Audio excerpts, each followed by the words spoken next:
Hi friends, welcome to Shanu சாமி cooking. இன்றைக்கி பார்த்தீங்கன்னா ஒரு பியூட்டிஃபுல்லான மார்னிங்கில் உங்களுக்கு பியூட்டிஃபுல்லான விளாக் ஷேர் பண்ணலான்னு தான் வந்திருக்கேன். கண்டிப்பாக இந்த விளாக் வந்து உங்களுக்கு ரொம்ப இன்ட்ரெஸ்டிங்காக இருக்குன்னு நம்புகிறேன். இதில் பார்த்தீங்கன்னா ஒரு சிக்கன் ரெசிபி உங்களோட ஷேர் பண்ணியிருக்கேன். குயிக்காக ஈஸியாக எப்படி பண்ணலான்றதை நான் உங்களோட ஷேர் பண்ணியிருக்கேன். கண்டிப்பாக இந்த விளாக் வந்து இன்ட்ரெஸ்டிங்காக இருக்கும்னு நான் நம்புகிறேன். உங்களுக்கு ரொம்ப பிடிச்சிருந்தா ஃபுல்லாக வீடியோ பார்த்துட்டு சப்ஸ்கிரைப் பண்ணுங்கள். மறக்காமல் உங்கள் ஃப்ரெண்ட்ஸ் அண்ட் ஃபேமிலிக்கு ஷேர் பண்ணுங்கள். கண்டிப்பாக ஒரு லைக் கொடுங்க ஃப்ரெண்ட்ஸ். உங்கள் லைக் தான் எனக்கு ஒரு மோட்டிவேஷனாக இருக்கும் நெக்ஸ்ட் வீடியோ பண்ணுறதுக்கு. இப்போ வாங்க ஃப்ரெண்ட்ஸ், வீடியோக்குள்ளே போகலாம்.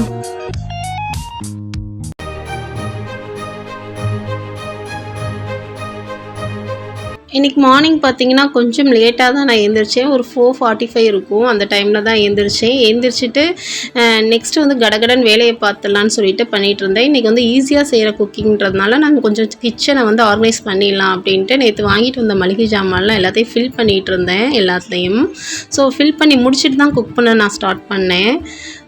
ஆல்ரெடி நம்ம கிச்சன் உங்களோட நான் ஷேர் பண்ணியிருக்கேன். இந்த டப்பாலாம் வந்து பார்த்திங்கன்னா ஃபுல்லாக வந்து புது டப்பா தான். ஸோ வந்து எல்லாத்தையும் திரும்ப வெயிலில் நேற்று ஃபுல்லாக காய வச்சுட்டு திரும்ப ரீஃபில் பண்ணி வச்சுருக்கேன். அது போக காலியாக இருந்த டப்பாக்களெல்லாம் நேற்று வாங்கிட்டு வந்த மளிகை ஜாமான்கள் வந்து நிரப்பியிருக்கேன். ஸோ ஆல்ரெடி இந்த வீடியோவை நான் வந்து நம்ம சேனலில் ஷேர் பண்ணியிருக்கேன். கண்டிப்பாக பாருங்கள் ஃப்ரெண்ட்ஸ். இது வந்து ஜீரகம், சாம்பார் பொடி, சால்ட்டு எல்லாமே இப்போ கொட்டி வச்சது நான் வாங்கிட்டு வந்ததுலேருந்து. சோம்பும் ஆல்ரெடி இருந்தது தான், இந்த நான் வாங்கலை. கடுகு, வெந்தயம், மிளகு மட்டும் நான் வந்து ஃபில் பண்ணி வச்சுருந்தேன். பேக் சைடில் பார்த்திங்கன்னா தனியா இருக்குது. அது பட்டை கிராம் ஏலக்காய் டப்பா. அதுக்கு பக்கத்தில் பாசிப்பருப்பு இருக்குது. பாசிப்பருப்பு நான் ஃபில் பண்ணல, ஏன்னா இருக்கிறத முதல்ல காலி பண்ணிவிட்டு அப்புறமா வந்து நம்ம ரீஃபில் பண்ணிக்கலாம் அப்படின்றதுக்காக நான் விட்டுட்டேன். கிச்சன் ஆர்கனைசேஷன் பண்ணி பார்க்கும்போது அதில் இருக்கிற ஒரு சந்தோஷமே தனிதாங்க. எப்போவுமே என் கிச்சன் அழகாக வச்சுக்கணுன்னு நான் ரொம்ப ஆசைப்படுவேன். கொஞ்சம் ஒரு அழுக்கு இருந்தால் கூட கஷ்டமாக இருக்கும். உடனே க்ளீன் பண்ணால் தான் நிம்மதியாக இருக்கும். இதில் உளுந்து இருக்குது. இதில் வந்து பார்த்திங்கன்னா கவுனி அரிசி இருக்குது, கருப்பு கவுனி அரிசி. அது துவரம்பருப்பு. இதில் சத்து மாவு கொஞ்சம் போல தான் இருக்குது, நம்ம அரைக்கணும் மறுபடியும். இது பழைய பாசுமதி ரைஸ் வந்து இந்த டப்பாவில் போட்டு வச்சுருக்கேன். இப்போ வாங்கினதை வந்து நம்ம வேறு டப்பாவில் போட்டு வச்சுருக்கோம் இல்லையா. ஸோ இதுக்கு மேலே பார்த்திங்கன்னா அப்பளம் இருக்குது. அதுக்கு மேலே கொஞ்சம் கடலை மாவு இருக்குது கொஞ்சம் போல். அப்பளம் இதுலேயும் கொஞ்சம் இருக்குது. இது என்ன அப்பளம்னா அந்த என்னமோ ஃபிங்கர் அப்பளம்னு சொல்லுவாங்களோ, ஸோ அது கொஞ்சம் வடகம் வத்தல்லாம் இருக்குது. இதில் ஓட்ஸ் இருக்குது. இது வந்து பூஸ்ட் அவளுக்கு குடிக்க மாட்டேன்றாளுங்க, அதனால் அந்த எடுத்து வச்சுருக்கேன். கட்டி ஆகிடுச்சு. ஸோ அதை வந்து என்ன பண்ணுறதுன்னு தெரியல. சார்லிக்கு தான் கொடுக்கணும், அவன் கடிச்சு சாப்பிட்டுப்பான். அதில் பட்டை கிராம் ஏலக்காய் டப்பாங்க. அது போக அஞ்சரை பெட்டி 2 வச்சுருக்கேன். இதில் இப்போ வாங்கிட்டு வந்த பாஸ்மதி ரைஸை ஃபில் பண்ணி வச்சுருக்கேன். இதில் பார்த்திங்கன்னா குளியல் பொடி இருக்குது. நம்ம வீட்டில் வந்து சோப்பெலாம் அதிகம் வாங்க மாட்டோம். குளியல் பொடி தான் பிள்ளைங்களுக்கு யூஸ் பண்ணுறது. ஸோ அது நல்லதுன்றதுக்காக இது வந்து பார்த்திங்கன்னா வீட்டில் வரகரிசி 1 கிலோ வாங்கி வச்சுருக்கேன். அது போக ராகி இருக்குது பார்த்திங்களா, கேப்பை. ஸோ அதையும் வந்து ஒரு 1/2 கிலோ தீந்துருச்சு. இதெல்லாம் வந்து நான் இட்லிக்கு சேர்த்துப்பேன். இந்த இதில் வந்து சாம்பார் அரிசி இருக்குது. இதெல்லாம் சேர்த்து நான் வந்து இட்லி தோசை வந்து ரெடி பண்ணி கொடுப்பேன் பாப்பாவுக்கு, ஹெல்த்தின்றதுனால. அது போக கருப்பு கவுனி அரிசி இருக்குது பார்த்திங்களா, அதுவும் சேர்த்து பிள்ளைங்களுக்கு செஞ்சு கொடுப்பேன். பொம்பளை பிள்ளைங்க இல்லையா, கொஞ்சம் ஹெல்த்தியாக இருந்தால் தான் நல்லது. ஸோ அதனால் கண்டிப்பாக வந்து கொஞ்சம் ஹெல்த்தியாக எந்த விதத்தில் ஹெல்த்தியாக கொடுக்கலான்றதை யோசிச்சுட்டே இருப்பேன். ஸோ அடுத்து வந்து நான் எப்படி அந்த தோசை மாவு அரைக்கிறேன்ற வீடியோவை நான் கண்டிப்பாக ஷேர் பண்ணுறேன். இதில் வந்து மட்டை அரிசின்னு சொல்லுவாங்களே, கேரளா மட்டை அரிசி, அந்த பூ போட்ட டப்பாவில் இருக்குது. ஸோ அந்த லாஸ்ட்டாக இருக்க டப்பாவில் வந்து சம்பா கோதுமை அரைச்சி வச்சுருப்பேன். ஸோ அது தீந்துருச்சு. அது வந்து திரும்ப காய வச்சு அரைக்கணும், வாங்கிட்டு வர சொல்லணும் இவங்களை. இது இங்கே வந்து பார்த்திங்கன்னா இந்த ரேக்கில் தட்டெல்லாம் வச்சுருப்பேன். இந்த சைடு வந்து குக் பண்ணதெல்லாம் வச்சுருவேன். இந்த குழம்பு, காய், சாப்பாடு இதெல்லாம் வந்து குக் பண்ணி முடிச்சுட்டு இங்கே எடுத்து வச்சுப்பேன். ஸோ இதாங்க நம்ம இந்த மாதிரி டைம் பேலன்ஸ் பண்ணி வந்து நம்ம வேலைகள் செய்யும்போது ரொம்ப ஈஸியாக இருக்கும். இதுக்குன்னு தனியாக நம்ம டைம் எடுத்து செய்யணுன்ற அவசியம் இருக்காது. நம்ம நைட்டே கொஞ்சம் ப்ரிப்ரேஷன் பண்ணி வச்சிட்டோம்னா பிள்ளைங்களுக்கு காலைல கிளப்பி விட்றதுக்கு ரொம்ப ஈஸியாக இருக்கும். நான் இது முடிக்க வந்து ஒரு 5:15 ஆச்சு. 5:15க்குலாம் வந்து எல்லாமே ரீஃபில் பண்ணிவிட்டு வச்சுட்டேன். இதுதான் நம்ம கிச்சன். இப்போது இப்படி தான் இருக்குது. இனிமே தான் வந்து ஃபுல்லாக அந்த சம்பா கோதுமையெல்லாம் அரைக்கணும். அந்த டப்பாவில் இருக்குது. கொஞ்சமாக ஒரு தடவை சப்பாத்தி பண்ணலாம், அந்த அளவுக்கு மாவு இருக்குது. அது தீத்துட்டு திரும்ப சம்பா கோதுமை அரைக்கணும். நம்ம இப்போ சிக்கன் பண்ண ஸ்டார்ட் பண்ணிக்கலாம். நான் முதல்ல 2 போல் ஏலக்காய் சேர்த்துக்கிட்டேன், ஒரு 4 கிராம்பு சேர்த்துக்கிட்டேன். அது கூடவே பார்த்திங்கன்னா பட்டை, கொஞ்சம் சோம்பு சேர்த்துக்கலாம். பட்டை வந்து 1 இன்ச் அளவுக்கு சேர்த்துக்கோங்க. இது வந்து குயிக்காக செஞ்சிடலாம், ஈஸியாக செஞ்சிடலாம் அந்த சிக்கன் ரெசிபி. இப்போ வந்து இது கூட வந்து ஜீரகம் சேர்த்துக்கலாம். ஜீரகம் 1 ஸ்பூன் சேர்த்துக்கிறேன். ஒரு 3 ஸ்பூன் அளவுக்கு நம்ம மிளகு சேர்த்துக்கலாம். ஏன்னா எங்கள் பாப்பா பெரிய பாப்பா கொஞ்சம் சளி இருக்குது. ஸோ அதனால் த்ரோட் இன்ஃபெக்ஷனாக இருக்குது அவளுக்கு. ஸோ அதனால தான் மிளகு போட்டு அதிகமாக சேர்த்து கொடுக்கலாம் அப்படின்றதுக்காக செஞ்சிட்ருக்கேன். இது கூட அரைச்சி வச்ச 1 ஸ்பூன் இஞ்சி பூண்டு பேஸ்ட்டு சேர்த்துக்கலாம். உங்கள்கிட்ட இஞ்சி பூண்டு பேஸ்ட்டாக இல்லைன்னா நீங்கள் ஒரு 8 போல் பூண்டு, 1 இன்ச்சு போல் இஞ்சி சேர்த்துக்கோங்க. இது கூடவே வந்து நம்ம 2 ஸ்பூன் குழம்பு மிளகாய்த்தூள் சேர்த்துக்கலாம்.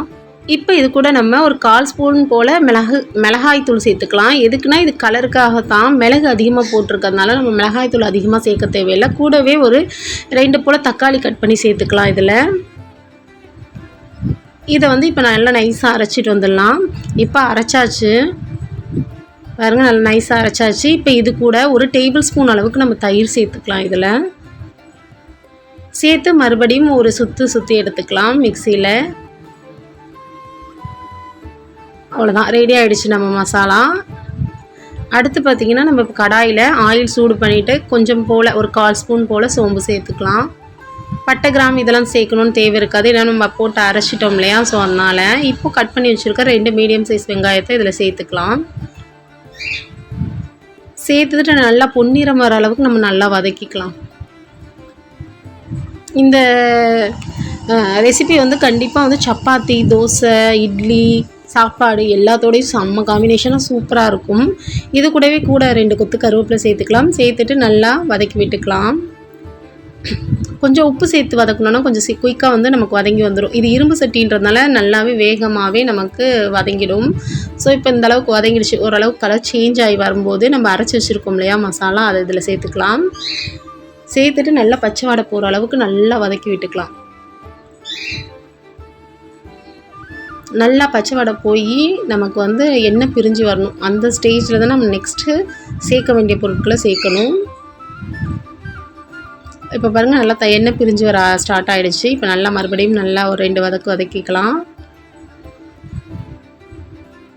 பாருங்கள், நல்லா எண்ணெய் பிரிஞ்சு வந்துடுச்சு பாருங்கள். இந்த ஸ்டேஜில் நம்ம சிக்கனை சேர்த்துக்கலாம். எடுத்து வச்சுருக்க சிக்கனை சேர்த்துக்கலாம். நான் நல்லா மஞ்சள் சேர்த்து ஒரு 5-6 தடவை நல்லா வாஷ் பண்ணி வச்சுருக்கேன்.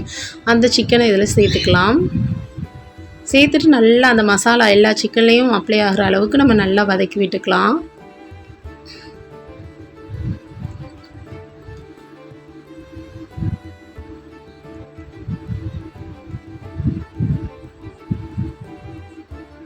ஒரு 2 நிமிஷம் போல் அந்த எண்ணெயிலே வதங்கட்டும். அப்போ தான் டேஸ்ட் நல்லாயிருக்கும். மறுபடியும் ஒரு 2 நிமிஷம் மூடி வைப்போம். மூடி வச்சு வதக்கும்போது இன்னும் நல்லா ஜூஸியாக மாறும் சிக்கன். ஸோ இப்போ ஓப்பன் பண்ணிக்கலாம். 2 நிமிஷம் ஆயிடுச்சு, ஓப்பன் பண்ணிக்கலாம். இப்போ நம்ம மிக்ஸி ஜார் கழுவின தண்ணியை சேர்த்துக்கலாம். இதில் சேர்த்துட்டு நல்லா கலந்து விட்டுக்கலாம்.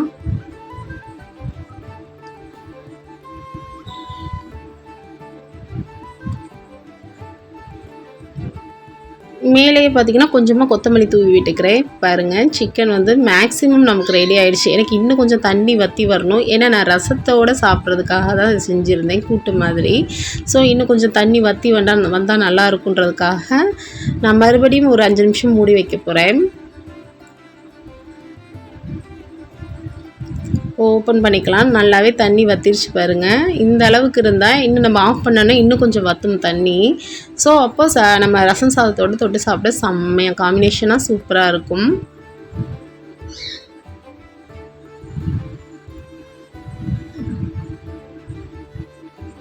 சூப்பராக ரெடி ஆகிடுச்சு சிக்கன் ரெசிபி. நீங்களும் ட்ரை பண்ணி பாருங்கள். ரொம்ப டேஸ்ட்டாக அட்டகாசமாக இருக்கும் டேஸ்ட்டு. நீங்கள் கண்டிப்பாக ட்ரை பண்ணி பார்த்துட்டு எனக்கு கமெண்ட் பண்ணுங்கள். உடனே கையோடு நம்ம கிச்சனையும் நம்ம வந்து கவுண்டர் டாப்பையும் நம்ம வந்து க்ளீன் பண்ணிக்கலாம். ஏன்னா வந்து உடனே செஞ்சால் தான் அந்த வேலை வந்து முடிஞ்ச மாதிரி இருக்கும். அப்புறம் செய்யலாம்னு அந்த வேலை கடந்துக்கிட்டே இருக்கும். நம்ம கையோடு செஞ்சுறது என்றைக்குமே நல்லது. ஸோ உடனே க்ளீன் பண்ணிக்கலாம். ஏன்னா நம்ம சிக்கன்லாம் சமைச்சோம் இல்லையா, அந்த எண்ணெயெல்லாம் தெரிச்சிருக்கும். ஸோ யாராச்சும் வீட்டுக்கு கெஸ்ட்டே வந்தாலும் கிச்சன் பார்க்கும்போது என்னடா இப்படி இருக்கே அப்படின்னு நினைக்கக்கூடாது. எப்போவுமே நம்ம கிச்சன் நம்ம சுத்தமாக வச்சுக்கணும். கிச்சன் தான் மகாலட்சுமி இருக்கிற இடம்னு சொல்லுவாங்க. சாமி ரூமில் சாமி இருக்கோ இல்லையோ கிச்சனில் தான் சாமி இருக்குன்னு சொல்லுவாங்க. அதனால் வந்து கண்டிப்பாக நம்ம கிச்சனை சுத்தமாக வச்சுக்கணும். அதே மாதிரி இன்னொரு விஷயம் என்னென்னா, நம்ம ஆரோக்கியமாக இருக்கிறதுக்கு ரொம்ப பெருதுணையாக இருக்கிறது நம்ம கிச்சன் தான். ஸோ அந்த கிச்சனை எந்த அளவுக்கு நம்ம ஹைஜீனிக்காக வச்சுக்கிறோமோ அந்த அளவுக்கு நமக்கு நல்லது. பாருங்கள், சிக்கன் சூப்பராக ரெடி ஆயிடுச்சு. கண்டிப்பாக நீங்கள் ட்ரை பண்ணி பாருங்கள். அவ்வளோ ஒரு டேஸ்டியாக யம்மியாக இருக்கும். சாப்பாடு இங்கே ரெடி ஆகிடுச்சு. இங்கே சிக்கன் ரெடி ஆயிடுச்சு. சிக்கன் ஆஃப் பண்ணாலுமே இது கொதிச்சிட்ருக்கும். ஏன்னா இது இரும்பு சட்டின்றதுனால நல்லா அந்த கொதி வந்துக்கிட்டே இருக்குது. இங்கே ரசம் வந்து வச்சுருக்கேன், சிம்மில் வச்சுருக்கேன். இப்போ வந்து நம்ம உரிச்ச வெங்காயம் இதெல்லாம் அந்த கூடையில் போட்டு வச்சுருக்கேன். அதை போய் கொட்டணும். இங்கே பார்த்திங்கன்னா பாத்திரம் கொஞ்சம் போல் விளக்கி இருக்குது. இது வந்து இப்போ சமைச்சிக்கும் போது சேர்ந்த பாத்திரம். இதை விளக்கி எடுக்கணும். விளக்கி எடுத்துகிட்டு பாப்பாவுக்கு டிஃபன் கட்ட வேண்டியது தான். டிஃபன்லாம் கட்டி ஸ்கூலுக்குலாம் அனுப்பிட்டு நான் நெக்ஸ்ட்டு வந்து மாவு அரைக்க ஸ்டார்ட் பண்ணிட்டேன். இது நான் எழுந்தோடனே மாவு ஊற வச்சுட்டேன்.